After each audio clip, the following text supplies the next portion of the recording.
أكبر كبيرا، والحمد لله كثيرا، وسبحان الله بكرة وأصيلا. لا إله إلا الله ولا نعبد إلا إياه مخلصين له الدين ولو كره الكافرون. الحمد لله رب العالمين. إن الحمد لله نحمده ونستعينه ونستهديه ونستغفره، ونعوذ بالله من شرور أنفسنا وسيئات أعمالنا. من يهده الله فهو المهتد، ومن يضلل فلن تجد له وليا مرشدا.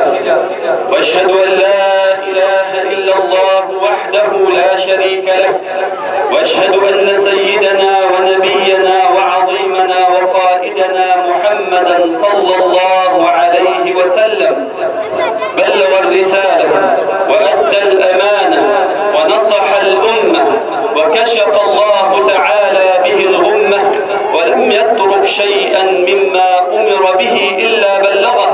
فتح الله به أعينا عميا وآذانا صما وقلوبا غلفا، وهدى الناس من الضلالة ونجاهم من الجهالة، وبصرهم من العمى، وأخرجهم من الظلمات إلى النور، وهداهم بإذن ربهم إلى صراط مستقيم. فاللهم صل وسلم وزد وبارك على نبيك وحبيبك ومصطفاك محمد صلى الله عليه وسلم. يا أيها الذين آمنوا اتقوا الله حق تقاته ولا تموتن إلا وأنتم مسلمون.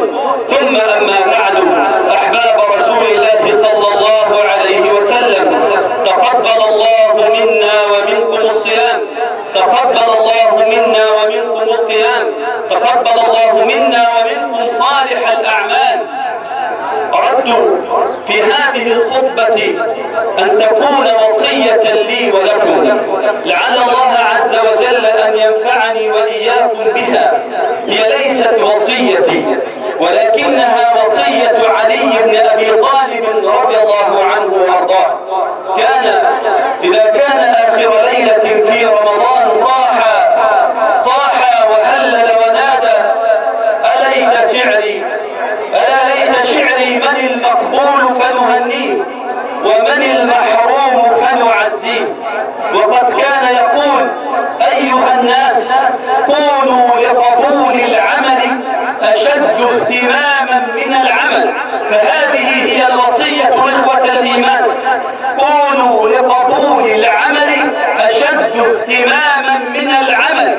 ألم تسمعوا قول الله جل في علاه: إنما يتقبل الله من المتقين.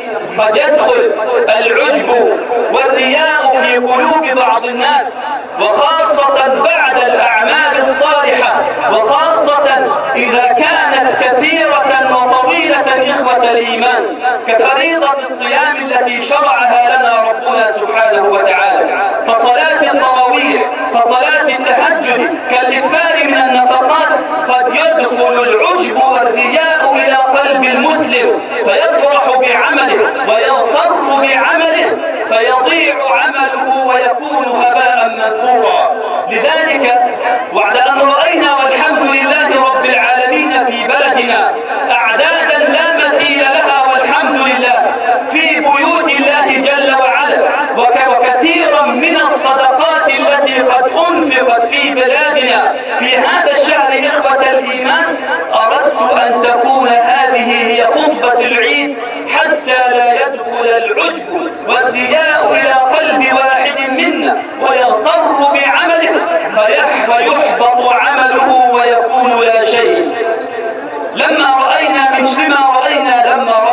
شبابنا وبناتنا وكثرة الإقبال على التشجيع لحفظ كتاب الله عز وجل، وكثرة التشجيع لحملة القرآن، وكثرة التشجيع للمحفظين والقارئين لكتاب الله سبحانه وتعالى، أردت أن أوصي الشباب ونفسي بوصية علي بن أبي طالب رضي الله عنه وارضاه: كونوا لقبول العمل أشد اهتماما من العمل. فقد كان هذا حال أصحاب رسول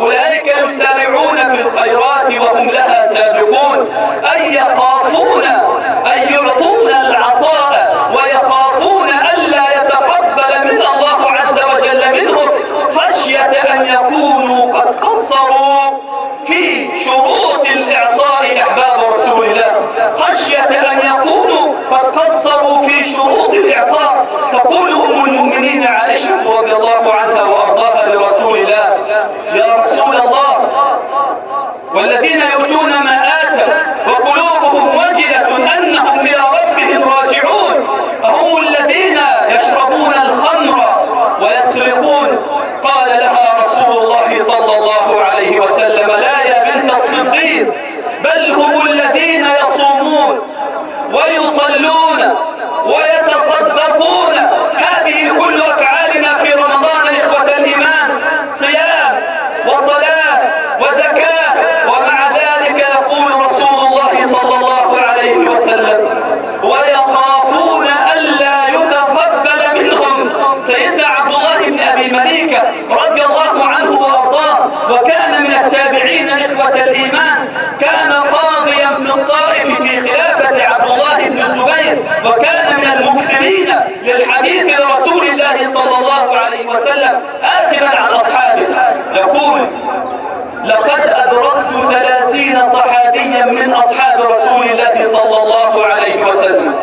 أدركت 30 من أصحاب رسول الله وكلهم يخشى على نفسه النفاق، يخشى على نفسه النفاق، وما رأيت واحدا منهم يقول: إيماني كما نزل به جبريل على رسول الله صلى الله عليه وسلم، أي أن عبادتي كما نزل بها جبريل عليه السلام، ينفي أن تكون يخشى على نفسه النفاق. إخوة الإيمان، يقول: إني مقصر في عبادتي، ولا أقول بأن هذه هي العبادة التي نزل بها جبريل على رسول الله صلى الله عليه وسلم.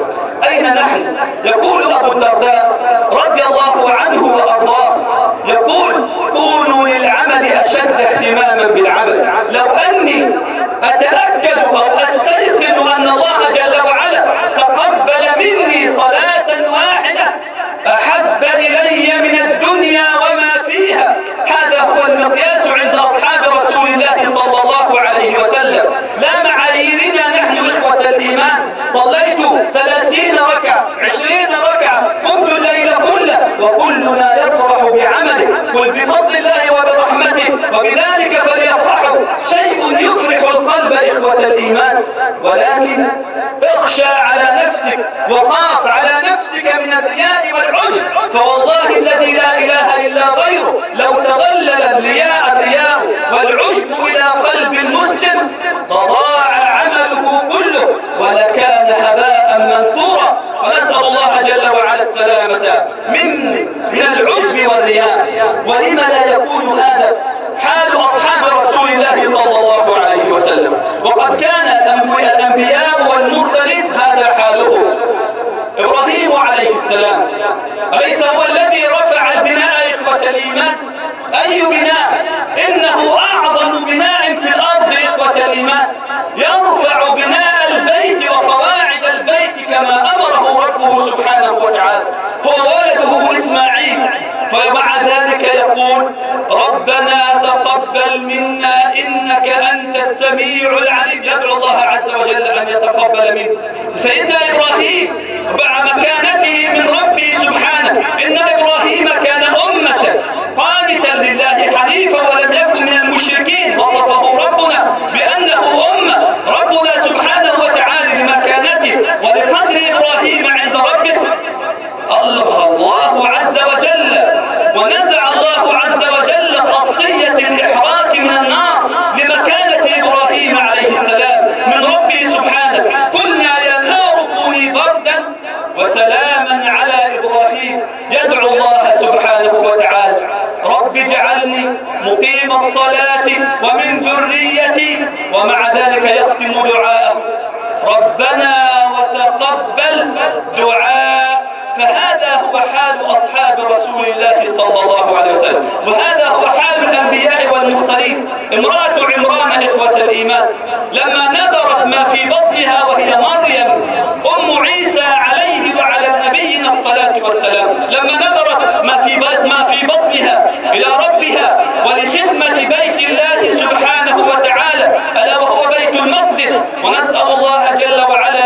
يرده إلى المسلمين ردا جميلا، وأن ينصر إخواننا في غزة نصرا عزيزا مؤزرا يا رب العالمين.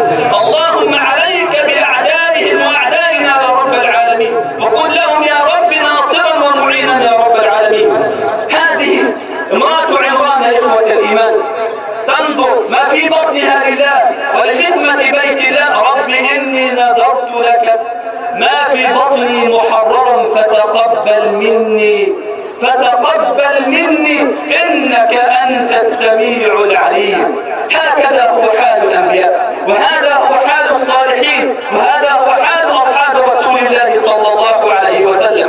فنحن مهما فعلنا إخوة الإيمان لا شيء، مهما قدمنا وعبدنا وصمنا وقمنا نحن من أصحاب رسول الله لا شيء. ومع ذلك يخافون ألا يتقبل الله عز وجل منهم. نرى بعض الناس وللأسف الشديد في يده المسبحة يقول سبحت ويفتخر 100 مرة و1000 مرة واستغفرت وكذا وكذا، ويعد على الله عز وجل. أنت أين أنت من أصحاب رسول الله؟ خاف على نفسك من العجب والرياء، فإن العجب والرياء يحبطان الأعمال والعياذ بالله. ولكن ما هي شروط قبول الأعمال؟ وهذا هو السؤال أحباب رسول الله. ما هو شروط قبول العمل عند الله عز وجل؟ قال العلماء شرطان لقبول الأعمال. أول شرط هام جدا أن يكون العمل موافقا لما شرعه الله عز وجل وشرعه الله عز وجل أو سنه رسول الله صلى الله عليه وسلم. بأن يكون موافقا لكتاب الله وأن يكون موافقا لسنة رسول الله صلى الله عليه وسلم.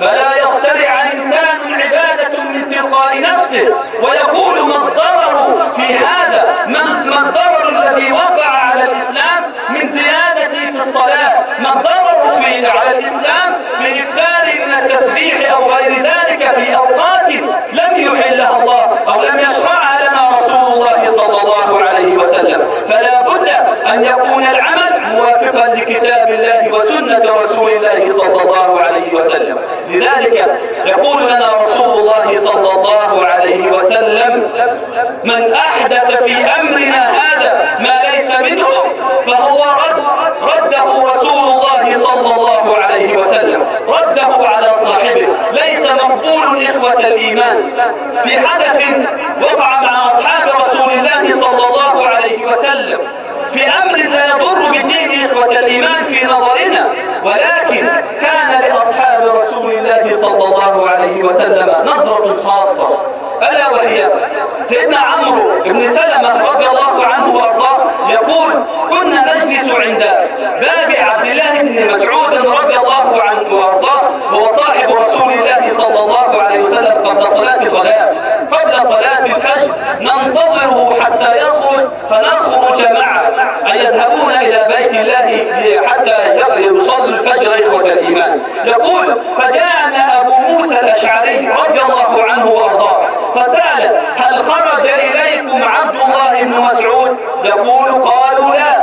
قال فانجلس معنا وانتظر، فلما خرج عبد الله بن مسعود رضي الله عنه وارضاه قال له أبو موسى والله لقد رأيت أمرا أنكرته، لقد رأيت أمرا أنكره لم أرى إلا خير. سيدنا موسى يقول لم أرى إلا خير. قال سيدنا عبد الله بن مسعود ما هو هذا الأمر؟ قال له إن عشت فسترى هذا الأمر. ثم حدثه أبو موسى رضي الله عنه وارضاه ماذا كما هذا الأمر. كان بعض الصحابة أو بعض التابعين إخوة الإيمان يجلسون حلقا دوائر وكل رجل أمامه كوما من الحصى وبينهم رجل يقول سبحوا 100، سبحان الله سبحان الله سبحان الله، هللوا 100 ويسبح هل لا إله إلا الله ولا إله استغفروا 100. كل حلقة وكل حلقة كل واحد منها لها رئيس كما نقول إخوة الإيمان، سبحوا 100 فيسبحون. فقال له سيدنا عبد الله بن مسعود منكرا هل أنكرت عليهم؟ قال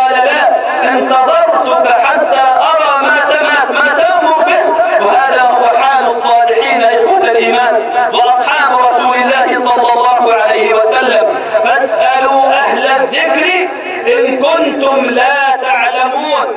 الغرض من قصة فقال له سيدنا عبد الله بن مسعود: هلا أمرتهم أن يعدوا سيئاتهم وهذا لن يضيع من أجرهم؟ هلا أمرتهم أن يعدوا ويحصوا سيئاتهم ولن يضيع شيئا من سيئاتهم؟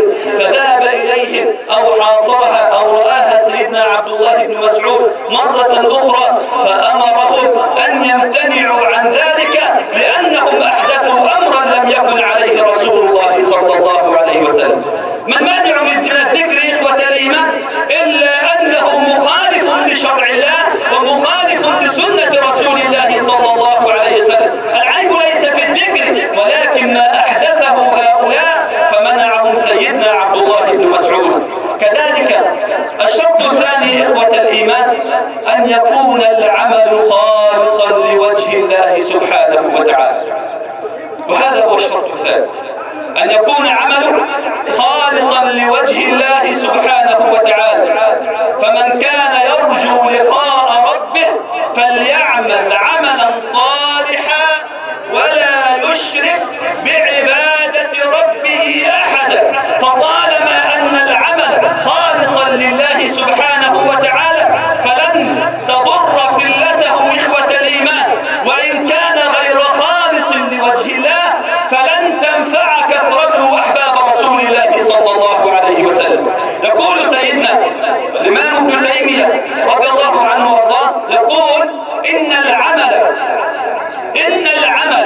طالما أنه خالصا لله سبحانه وتعالى وكان قليلا تقبله الله عز وجل، وإن كانت الأعمال دونها قبلها معصية إخوة الإيمان. إنسان عاصي ولكن في عمل من الأعمال إنسان خلص عمله لوجه الله سبحانه وتعالى، عمل صالحا جعله خالصا لوجه الله سبحانه وتعالى، فإن هذا العمل إن شاء الله عز وجل مقبول. وكل ذلك في سنة رسول الله صلى الله عليه وسلم. نعلم جميعا قصة المرأة البغي التي كانت تزني وتمشي في الحرام إخوة الإيمان، كيف أغوت من شباب، كيف أوقعتهم في كبيرة من الكبائر وهي الزنا، ومع ذلك عملت عملا خالصا لوجه الله سبحانه وتعالى فنجاها الله عز وجل بهذا العمل من النار وأدخلها الجنة. ما هذا العمل؟ إنها سقت كلبا كما ورد في سنة رسول الله صلى الله عليه وسلم. أي عمل هذا؟ سقت كلب فغفر الله لها وأدخلها الجنة طالما أن العمل خالصا لوجه الله سبحانه وتعالى. وهناك من عمل أعمالا كثيرة وكبيرة إخوة الإيمان في نظرنا وكلها مردودة إخوة الإيمان ولم يقبلها الله سبحانه وتعالى. وأقول لحضراتكم اذكروا صاحب الرغيف، اذكروا صاحب الرغيف. من صاحب الرغيف؟ صاحب الرغيف إن شاء الله عز وجل سنذكره بعد جلسة الاستراحة. ادعوا الله وأنتم موقنون الإجابة. لذلك اعلموا وقاتلوا الناس واذهب اليهم واهنئهم بالعلم وقل لهم كل عام وانتم بخير. اذهب الى انصار. الحمد لله رب العالمين. الله أكبر الله أكبر الله أكبر، لا إله إلا الله. الله أكبر الله أكبر ولله الحمد. الله أكبر كبيرا والحمد لله كثيرا وسبحان الله بكرة وأصيلا. لا إله إلا الله ولا نعبد إلا إياه مخلصين له الدين ولو كره الكافرون. اللهم صل على سيدنا محمد وعلى آل سيدنا محمد وعلى أصحاب سيدنا محمد وعلى ذرية سيدنا محمد وسلم تسليما كثيرا. إخوة الإيمان، الأعمال الصالحة ليست بكثرتها وليست بقلتها، قد يكون العمل كثير ولكنه مردود، ونسأل الله عز وجل السلام، ونسأل الله جل وعلا أن يتقبل منا أعمالا وأن يتقبل منا صالحها وأن يتجاوز عن سيئاتها، إنه ولي ذلك والقادر عليه. وقد يكون العمل قليلا ولكنه عند الله عز وجل كبير، تظنه حقير وهو عند الله عز وجل عظيم. اذكروا صاحب الرغيف. من هو صاحب الرغيف؟ سيدنا أبو موسى الأشعري رضي الله عنه وارضاه لما حضرته الوفاة، والحديث صحيح أحباب رسول الله صلى الله عليه وسلم، لما حضرته الوفاة جمع أبناءه ليوصيهم، وكان هذا هو حال أصحاب رسول الله، لا يوصيهم بماله، لا يوصيهم بأعماله، لا يوصيهم بتجارته، ولكن كانت وصية أصحاب رسول الله لأبنائهم هي تقوى الله عز وجل والإخلاص لله جل وعلا. يقول أبو موسى لما حضرته الوفاة جمع أبناءه وقال: يا بني اذكروا صاحب الرغيف. قالوا: يا أبانا ومن صاحب الرغيف؟ قال: كان رجل عبد الله عز وجل 70 سنة. رجل عبد الله 70 سنة، كان لا يخرج من صومعته إلا يوما واحدا، يوما في الأسبوع، لا ينزل إلا في هذا اليوم، وقيل يوم الأحد، حتى يقضي حاجته من طعام وشراب، وباقي الأيام جالسا فيها يتعبد لله سبحانه وتعالى. أمر عظيم أحباب رسول الله. يقول: فبينما هو في يومه أو خارج صومعته في يوم شبه الشيطان له امرأة، أو شبه الشيطان له في امرأة، أي زين له الشيطان امرأة جميلة فوقع بها 7 أيام في الحرام. زنى بها 7 أيام في الحرام إخوة الإيمان، وهذا من إغواء الشيطان للعباد أحباب رسول الله صلى الله عليه وسلم. يريد أن يفتن من يعبدون الله سبحانه، من يسيرون على طريق الله سبحانه وتعالى، فشبه له الشيطان امرأة فوقع بها 7 ليال، وقيل 7 أيام.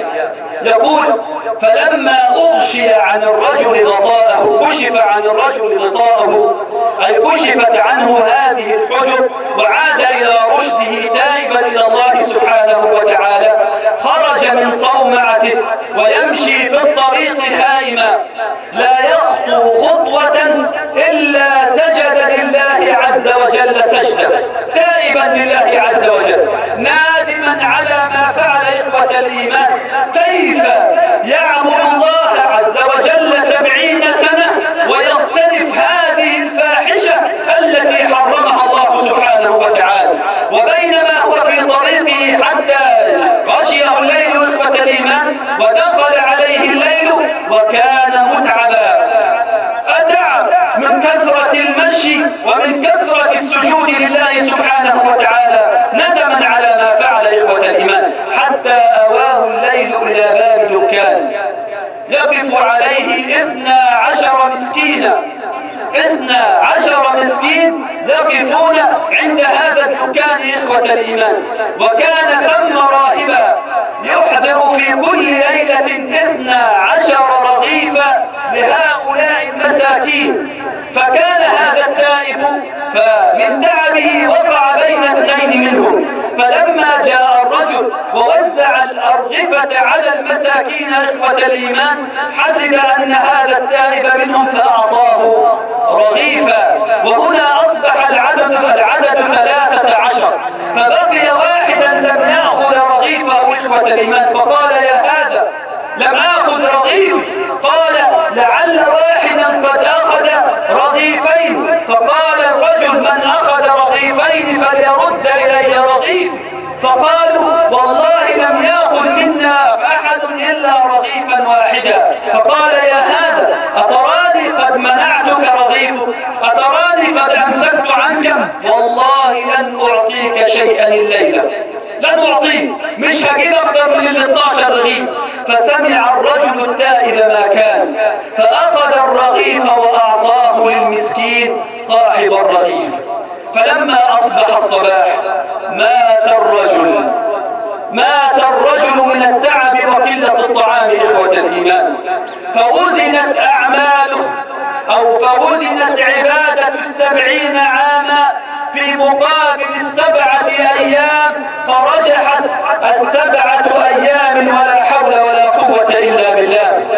كفة الذنوب والمعاصي قد أضاحت ب70 عاما أحباب رسول الله صلى الله عليه وسلم. ما فائدة 70 عاما في مقابل 7 أيام ولا حول ولا قوة إلا بالله؟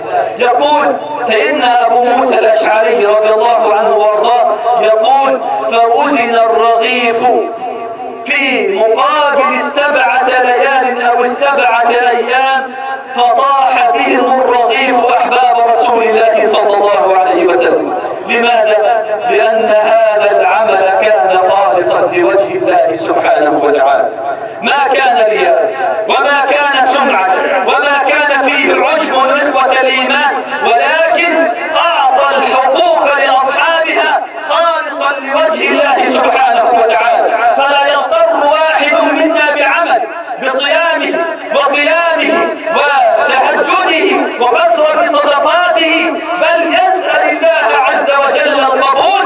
فهذا هو حال رسول الله صلى الله عليه وسلم وأصحابه من بعده والأنبياء من قبل رسول الله صلى الله عليه وسلم. وختاما أسأل الله جل وعلا أن يتقبل منا ومنكم صالح الأعمال. اللهم تقبل منا الصيام، اللهم تقبل صيامنا، اللهم تقبل صيامنا، اللهم تقبل صيامنا وقيامنا وركوعنا وسجودنا، ولا تردنا خائبين. اللهم اجعلنا من عتقاء شهر رمضان، اللهم اجعلنا ممن غفرت لهم يا رب العالمين في هذا الشهر، وتقبل منا صالح أعمالنا. وكل عام وحضراتكم بخير، والسلام عليكم ورحمة الله وبركاته.